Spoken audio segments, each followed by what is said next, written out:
It is indeed a pleasure and honor for me to welcome you all this morning to this auspicious occasion. But perhaps I think it is appropriate for me to start by congratulating the National Youth Development Agency for taking a visionary step to approaching the University of Johannesburg in setting up an institute that focuses on research that will inform policies and practices and programs of youth development for the country. The idea of establishing this institute is visionary in a number of ways. Firstly, I think it underscores the importance of young people as a nation's valuable human resource. And secondly, it demonstrates the appreciation of the role of research for improved effectiveness, efficiency for youth development policies and programs, and as a basis for forward-thinking attempts at solutions based at lessons learned. Thirdly, it suggests that we are conscious of the consequences that nations and humanity in general have to face if they persist with a development approach that treats the issues of young people as peripheral or policy nice-to-haves. Globally, young people are a powerful force to reckon with, and they are much involved in causing change in the world. In 2014, the Time magazine published a list of 25 most influential teens.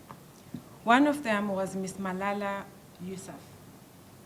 We all know her. She's an internationally renowned youth activist and was the youngest ever Nobel Peace Prize winner. Among some of the things that we know her for is the promotion for education of young girls. And she was quite vocal in demanding the return of the Nigerian girls that were kidnapped by Boko Haram. The Time 100 quoted her as saying, "We will speak, no matter how hard it is to do so." Ladies and gentlemen, the world is at a critical point in history, where social, political, economic, and environmental issues continue to compel the youth to stand and play their part in changing the world. The voice, influence, and contribution of youth are without question increasing, and this is particularly true for our country. To fully appreciate the global and regional task of improving the lives of young people, it is perhaps useful to remind ourselves that based on the US stats, in 2015, there were 1.2 billion youth globally, with the majority living in developing countries. Africa is indicated to have been experiencing substantial increase in size of its youth population, with a number that is rapidly growing and accounting for 19% of the global youth population. And the Africa youth population is projected to grow by 42% by 2030. What does this all tell us? It says to us that there are many young people in the world today than ever before. And this creates an unprecedented potential for economic and social progress. But at the same time, it also creates potential for a number of challenges. And how we respond to these needs and aspirations of these young people will determine the future of our youth and our country. The National Youth Policy 2020 articulates the status quo in relation to key challenges facing young people of South Africa, ranging from the interlinked challenges of unemployment, poverty, and inequality, high dropout rates, inadequate skills development, lack of social cohesion, and many more with which we are all too familiar. These are just some of the pressing challenges that South Africa's and the world's young people face. And it will require not just economic resources or policies to resolve them, but also ideas, innovative ideas to be precise. It is for this reason that it is absolutely critical that South Africa puts in place not just policy mechanisms, but also institutional mechanisms that will help us produce the kinds of ideas that we need to respond to the urgent task of youth development, both in its local and global dimensions. It is therefore our sincere belief as the University of Johannesburg and the National Youth Development Agency that the setting up of the Youth Development Institute will enhance our capacity to meaningfully contribute to the task of designing and contributing to a better future of the youth of our country. Now, ladies and gentlemen, I'd like to take this opportunity to introduce to you the board members of the Institute. We have, maybe they can do the royal wave or stand up if they so wish.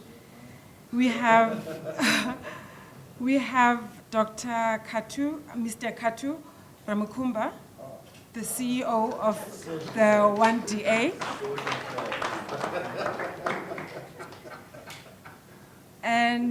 And we have three independent board members. We have our very own program director, Sitati Bolipombo, who's one of our board members. All right, and we have three board members that could not come because of other obligations, specifically academic responsibilities. Some of them have got block weeks that they couldn't get out of, but certainly they are with us in spirit. And they are Ms. Nazrin Pander, who's also an independent board member.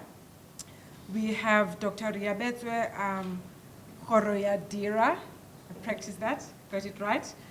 She's also not present today. And also Mr. Mutupi Mudiba, who's representing the NYDA on the board.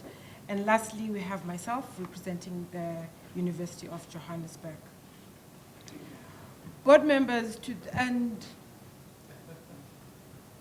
my managing director, Sulufela Kupedi,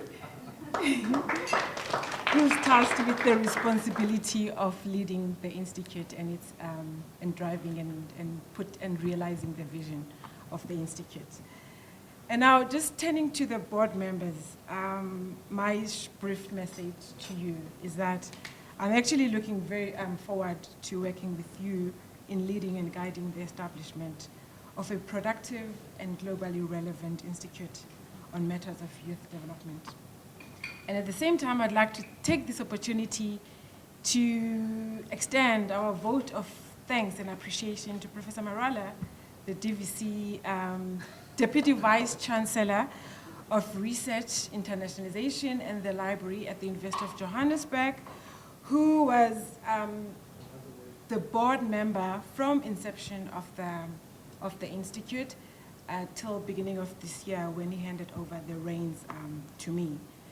And on behalf of the board members, Professor Marala, we'd like to thank you very much for your visionary leadership in steering the ship of the shores. And at the same time, I'd like to extend our vote of note of appreciation in her absentia, Professor Leila Patel, who was on the board representing the University of Johannesburg, but because of her increased work demands, since she became the SACHI chair holder, she had to step down. But certainly we will continue maintaining the links with her through forming research collaborations with some of the research programs of the Institute.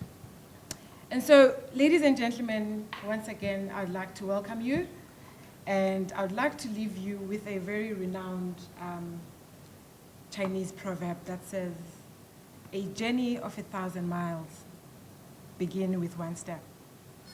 Today marks the beginning of a long and hopefully a rewarding journey, not only for the University of Johannesburg and the National Youth Development Agency, but for the country and for the rest of the continent. Thank you very much.